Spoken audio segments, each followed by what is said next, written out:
Did they have, what were people eating at the time? If you are just a peasant, you're eating whatever's around, barley, millet, like that, parts of beer. Yeah, there's a lot of barley and millet, that's going around. If you're on the coast, you've got fish coming in, and you've got different kinds of the fruits of the fruits de mer, right, in French, which is the fruits of the sea, which is seafood. There's some.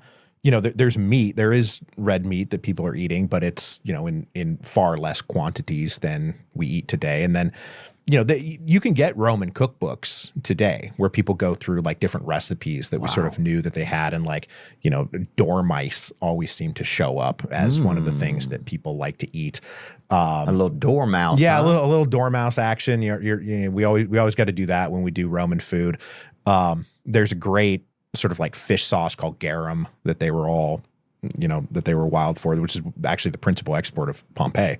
Garum? Yeah, before fish sauce? Yeah, they're famous for their fish sauce.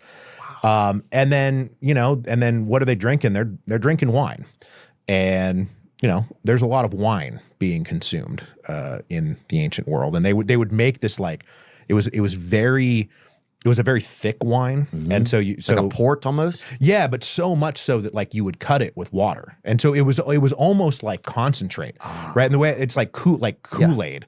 I remember we used to have like that. They used to sell that orange juice concentrate in the frozen block. Oh yeah, that's good. And your mom would buy that. Yeah, and put that into something. Mm-hmm. So it's basically that, and that's a lot of what their wine was. So a lot of their wine was a concentrate. Yeah. And then people would cut it with water. And then have themselves a bit. And there would be, sort of like, if somebody was really, had a problem with alcohol, you would say that they drank it without cutting it.